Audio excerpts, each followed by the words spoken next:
Mark was the new regional consultant at our firm. Tall, confident, with that effortless charm that makes everyone in the room turn toward him when he speaks.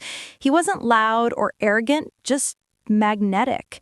People listened when he talked. I did too, even when I didn't want to. Our first real conversation happened during a late meeting. Everyone else had left, but I stayed to finish a report. He noticed, smiled, and said, "You're the only one still here? That's dedication." I laughed awkwardly, or just bad time management.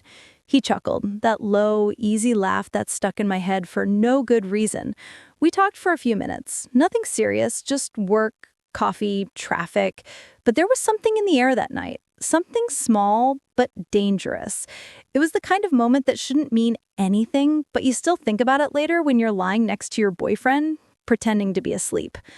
The slow drift. Over the next few weeks, Mark and I started talking more. It started with emails, then coffee breaks, then accidental lunges. At first, I told myself it was harmless, just two professionals getting along, but deep down, I knew it wasn't that simple. He'd compliment my ideas, my work, even my laugh. And every time he said something kind, it filled a space inside me that Dimbul had stopped noticing. That's the worst part, when someone starts giving you attention you didn't even realize you were craving. One Friday evening, as we were both heading out, Mark offered me a ride home. I said yes, telling myself it was just convenient. It wasn't. When we got to my building, he didn't try anything. He just smiled and said, "You deserve to be appreciated, Odora. Don't forget that." Then he drove off. But those words replayed in my mind the whole night. The first line crossed. The following Monday, things between Mark and me changed. We were reviewing a presentation in the small conference room. The air felt different, charged. At one point, I dropped my pen, and as I reached for it, his hand brushed mine, just for a second, but it was enough to make my heart race. That evening, he texted me, not about work, but about the meeting. "You looked nervous today. I hope I didn't make you uncomfortable." I stared at the message for a while before replying, "No, you didn't."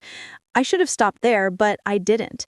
We kept texting for hours about everything, our childhoods, our regrets, our relationships. By midnight, I'd told him things I hadn't even told Dimbul. That night, when I crawled into bed beside Dimbul, he was asleep. I looked at him. This man who'd done nothing but love me, and for the first time, I felt guilty for something I hadn't even done yet. The invitation. A week later, Mark invited me to join him at a conference in Boston. It was work-related, and my manager approved it without hesitation. But I knew what it really meant. Dimbul helped me pack. He kissed my forehead and said, "Be safe, okay? Don't work too hard." I smiled, but inside I felt something crumble. At the conference, Mark and I acted professional, at least during the day. But that night, after a long dinner and too many glasses of wine, everything I'd been fighting to ignore came rushing to the surface. We were in the hotel lobby, talking about nothing and everything. He looked at me and said softly, "Odora, if I kiss you right now, will you stop me?" I didn't. The kiss happened. Slow, deliberate, electric. And in that moment, I stopped being the person I thought I was. All the excuses, loneliness, neglect, curiosity, none of it mattered anymore. Because once that line is crossed, you can never uncross it. The aftermath. The next morning, I couldn't look at myself in the mirror. I told myself it was a one-time mistake, that it would never happen again. But deep down, I knew it wouldn't stop there. Because cheating isn't just about one moment. It's about everything that leads to it and everything that follows. When I came home, Dimbul hugged me tight and said he missed me.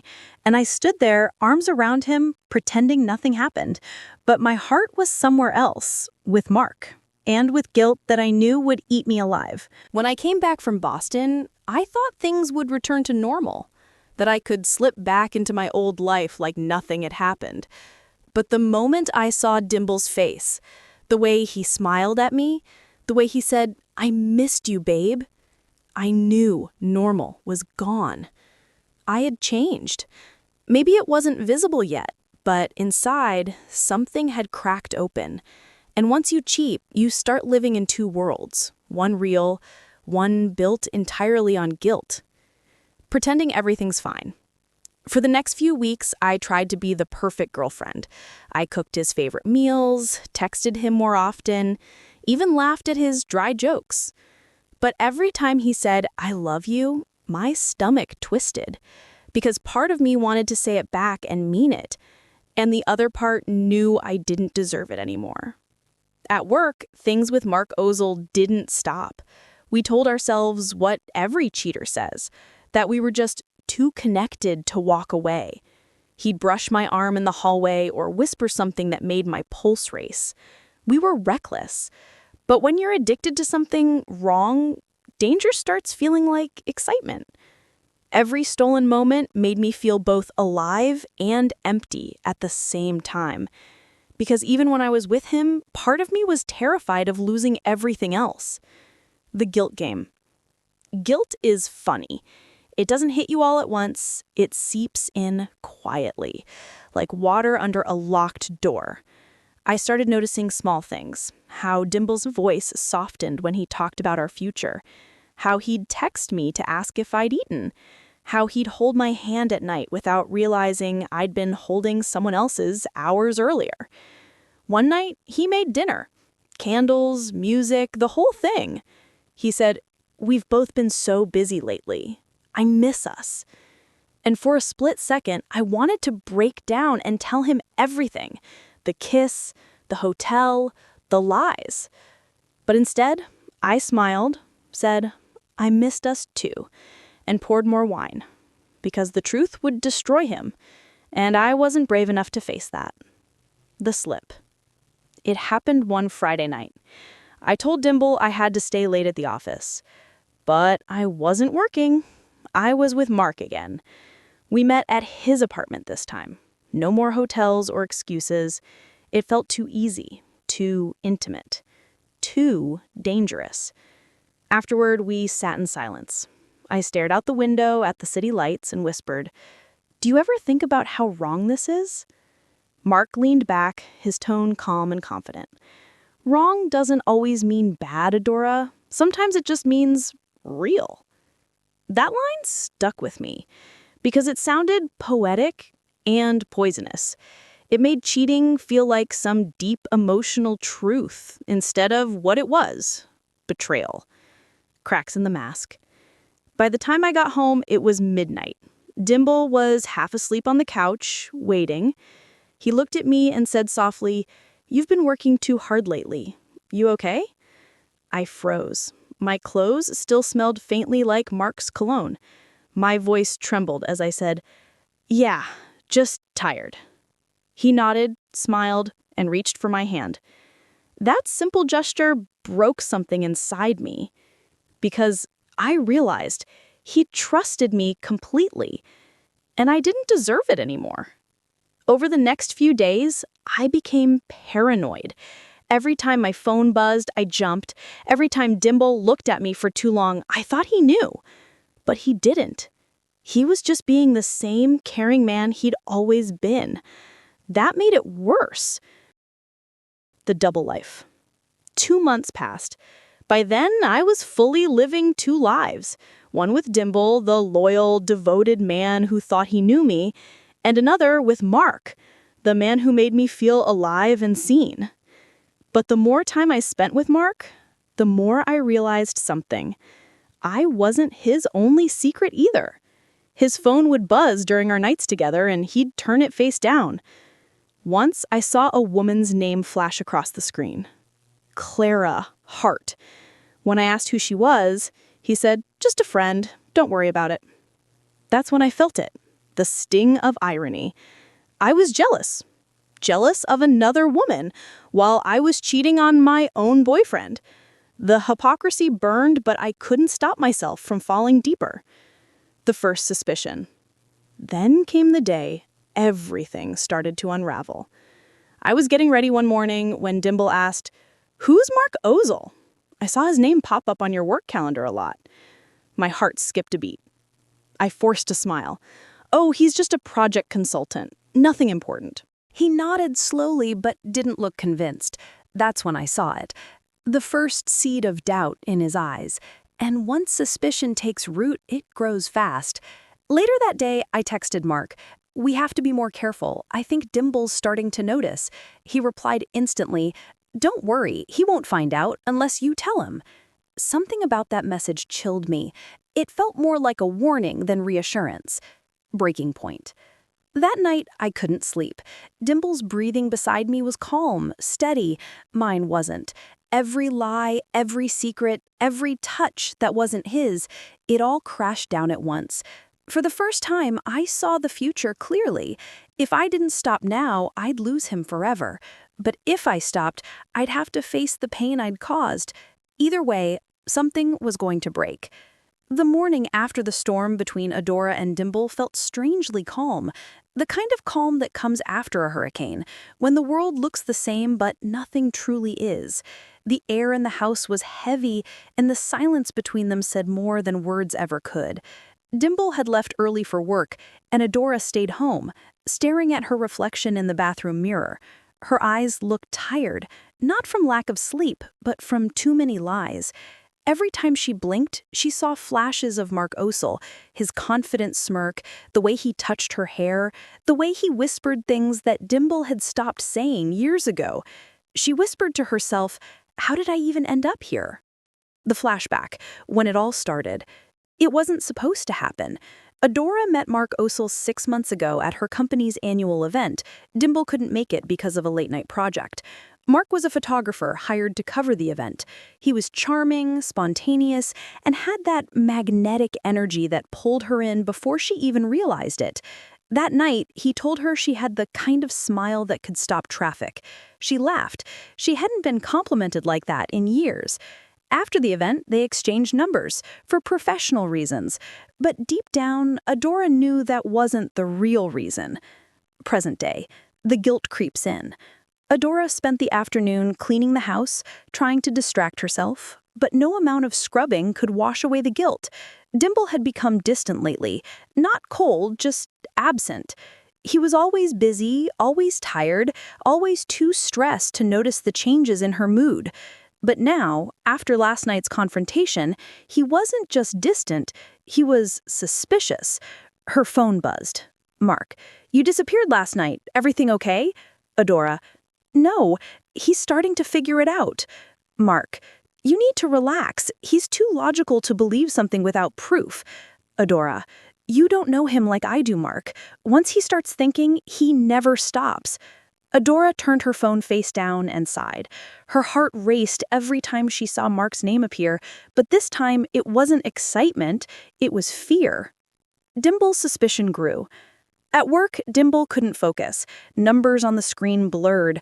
All he could think about was that moment, Odora's hesitation when he asked where she'd been, her trembling hands, the half-truths that didn't line up.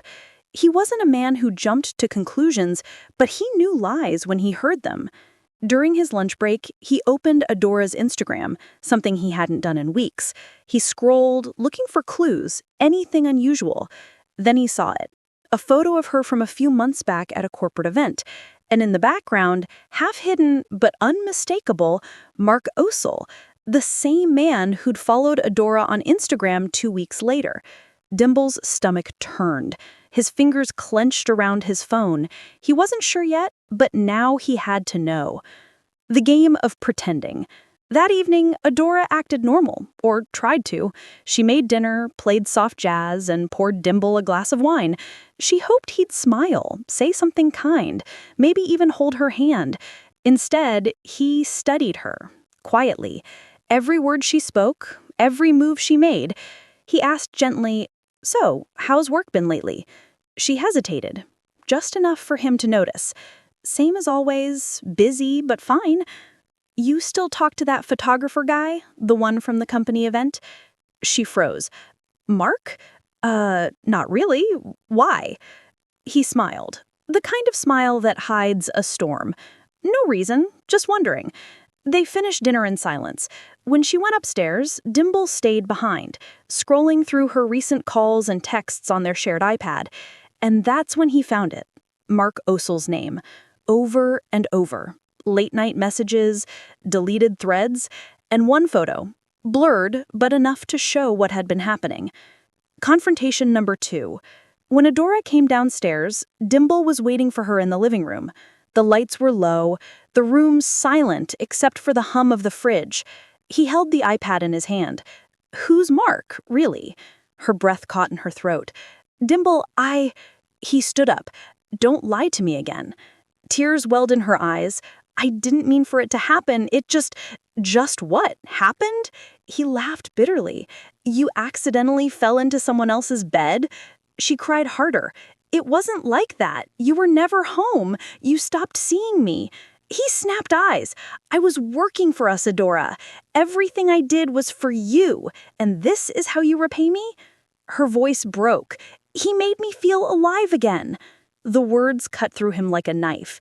He dropped the iPad on the table and walked out without another word. The break. Dimbul didn't come home that night. Odora waited, sitting on the couch, staring at the front door. Every creak of the floorboards made her hope it was him. It never was. She called him. No answer. Texted him. Please come home. We need to talk. Nothing. Mark called instead. Baby, are you okay? She almost screamed. No, Mark. He knows. He found everything. Then come with me, he said. We'll leave this mess behind. You don't need him. But as she looked around her home, the pictures on the walls, the memories, the life she'd built with Dimbul, she realized something. Mark might have been excitement, but Dimbul was her foundation, and she had just shattered it. The other side. Dimbul stayed at a hotel that night, staring at the ceiling, feeling like his entire life had been rewritten without his permission. The woman he trusted most had become a stranger. Part of him wanted to hate her, part of him still loved her. But one thing was clear, the old Dimbul was gone. When he returned, he wouldn't come back as the same man. The next morning, Odora woke up to an empty bed, the kind of emptiness that screams louder than any argument ever could. Dimbul's side was cold, untouched. The reality hit her like a brick. He was gone, not just physically, but emotionally too. She sat there, clutching his pillow, her eyes swollen from a sleepless night. Every sound in the house reminded her of him, the coffee machine, the creak in the hallway floor, the faint hum of his old playlist still running on his laptop. She whispered to herself, what did I even do? The man who walked away. Dimbul hadn't gone far. He was staying at a small downtown hotel, a quiet, gray place with cheap coffee and too much time to think. He didn't even tell his friends or coworkers what had happened. He just told them he needed space. He sat on the bed, scrolling through his phone, looking at the last messages Odora had sent him. Please come home. We can fix this. I love you. He couldn't bring himself to reply. Every word felt like a lie. For years, he had trusted her with everything. His heart, his plans, his dreams. Now, all he could think about was how easily she'd thrown it away for a man who probably didn't even care about her the way he did. And yet, beneath all that anger, there was still love. That's what made it hurt so much. Mark's move. Meanwhile, Mark Osil saw an opportunity. He texted Odora. Mark, he's gone, right? This is our chance. Odora, chance for what, Mark? To destroy whatever's left of my life? Mark, no, to start a new one. You said he didn't make you feel alive. I do. Odora, you don't understand. I never wanted to lose him. Mark, then why did you choose me? Odora didn't answer, because the truth was, she didn't know. It wasn't about love or passion or even desire. It was about validation. About someone seeing her when Dimbul stopped looking. Mark, though, wasn't built for love. He was built for the thrill, the chase, the secret, the forbidden. Now that the secret was gone, he was already starting to drift away. Odora's breakdown. 3 days passed without Dimbul coming home. Odora finally broke. She called his best friend, Caleb, hoping he knew something. Caleb, have you seen Dimbul? He's not answering me. Caleb hesitated. He's fine, Odora. He just needs time. Please tell him I'm sorry, she whispered, her voice trembling. Odora, Caleb said carefully, he doesn't need sorry. He needs honesty. You should have given him that before. The word stung, but she knew he was right. That evening, she packed her bag and went to the hotel. She knew where Dimbul might be. He always chose the same quiet places when he needed to think. When she arrived, her heart nearly stopped seeing him sitting in the lobby, looking exhausted, eyes heavy with pain. Dimbul. He looked up, expression unreadable. You shouldn't be here. I had to come, she said softly. Please, just listen. He stood cold but calm. You had months to talk to me, Odora. Now you want to start? Tears streamed down her cheeks. I made a mistake, a terrible one, but I love you. I never stopped. He let out a bitter laugh. You love me? You cheated on me while saying you loved me. It wasn't about him, she cried. It was about me. I felt invisible. And you thought sleeping with another man would fix that? She shook her head, sobbing.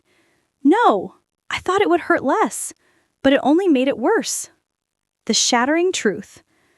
Dimbul turned to leave, but Odora grabbed his arm. Please, just give me one chance to make it right. He stared at her hand on his arm. You broke something that can't be fixed with chances. Then what do you want me to do? She asked, desperate. He looked her dead in the eye. Nothing. I just want to stop loving you. Those words crushed her more than anything Mark ever said, more than any insult or shout could. She fell to her knees in the middle of the hotel lobby, sobbing while he walked out into the rain. The same man, but colder now. Sharper, harder. Mark's fall. Later that night, Mark showed up at Odora's house, uninvited. He was drunk, his eyes glassy, his voice slurred with arrogance. Why are you crying over him, huh?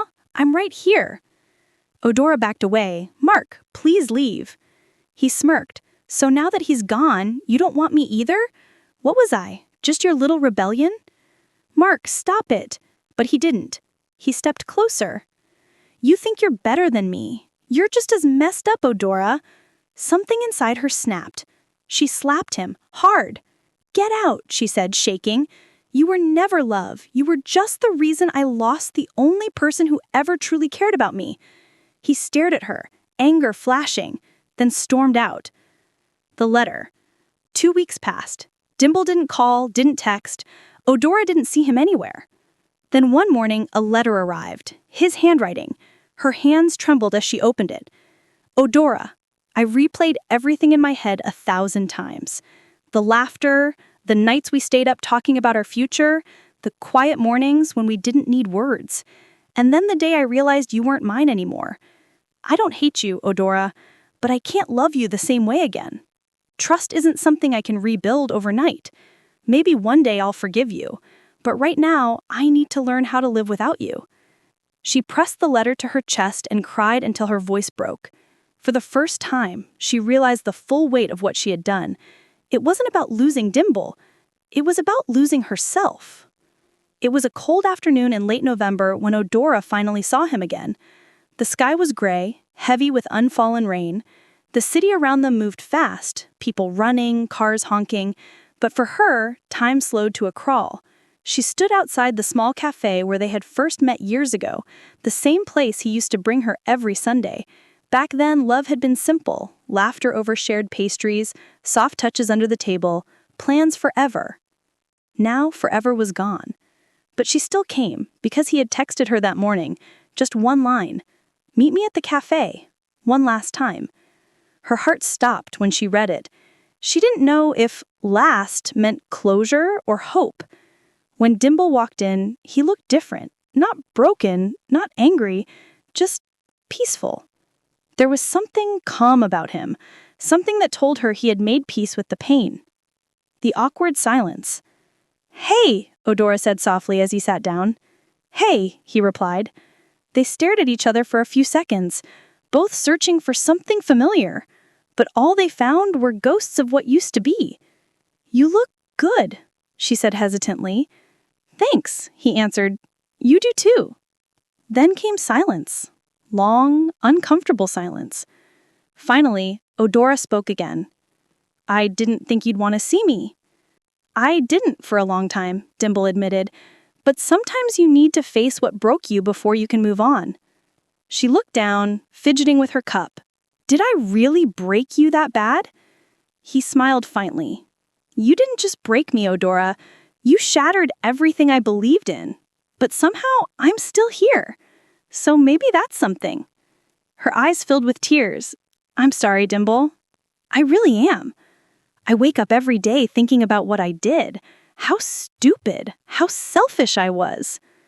"No," he said quietly, "and I believe you." That caught her off guard. "You believe me?"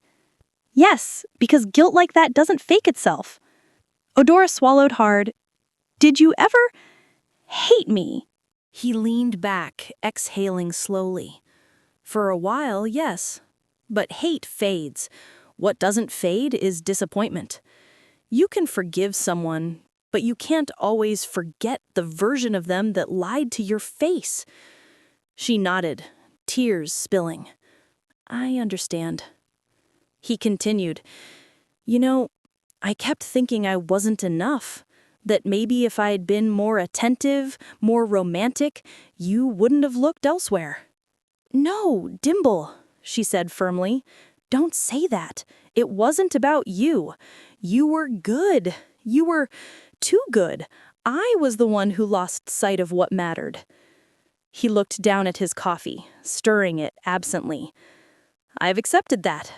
But I also realized something. Love isn't supposed to destroy you. It's supposed to help you grow. And ours stopped doing that." She whispered, "I know. I destroyed the best thing that ever happened to me." The unexpected confession. There was a pause. Then Dimbul spoke again, his tone gentler now. "I started seeing someone." Odora froze. "Oh." He nodded slowly. "It's nothing serious yet. But she's kind. She listens. She doesn't make me feel like I'm competing for her attention." Odora tried to smile, but her lips trembled. "I'm glad you found someone who makes you happy." "It's not happiness yet," he admitted, "but it's peace. And that's something I didn't think I'd ever have again." She took a deep breath. "You deserve that peace, Dimbul, more than anyone." "Maybe. But you deserve to find it too, Odora. You just have to stop punishing yourself." She looked away. "It's hard. Every time I look in the mirror, I see the woman who ruined everything." "Then stop looking back," he said softly. "You can't change what happened, but you can decide who you'll be tomorrow." The last goodbye. As they finished their coffee, the rain finally began to fall. Soft, steady drops tapping against the window. It felt poetic, somehow fitting. Dimbul stood first. "I should go." "Yeah," she whispered, standing too. They walked outside together, under the gray sky. The air was cold, but not cruel. "I don't know if we'll ever see each other again," she said quietly. "Maybe we will. Life's strange like that." He hesitated, then reached out, not to hold her hand, but to gently brush a tear from her cheek. "Take care of yourself, Odora." She looked up at him, eyes full of regret and love all at once. "Dimbul, I'll always love you." He gave a small, bittersweet smile. "I know, but sometimes love isn't enough." He turned, walking away down the wet street. Odora watched him go until he disappeared around the corner, her heart aching, yet oddly calm, because she knew this was truly the end. Not a cruel one, not an angry one, just an ending built from truth and acceptance. Months later, Odora moved to a new apartment away from the memories that haunted her. She went back to painting, something she had given up years ago. The colors on the canvas helped her find meaning again. Sometimes she thought of Dimbul, of his smile, his laugh, the way he used to tuck her hair behind her ear. And when she did, she didn't cry anymore. Instead, she whispered a quiet thank you. "Thank you for loving me when I didn't love myself. Thank you for teaching me what real loss feels like." And thank you for letting me go. The closure. One evening, as the sun dipped below the horizon, Odora wrote in her journal, "Some love stories aren't meant to last forever, but they still change us forever." She closed the notebook, smiled softly, and whispered, "I hope he's happy."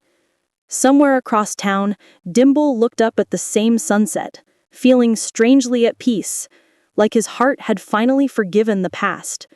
And maybe, in some quiet way, they both found closure in the same golden light.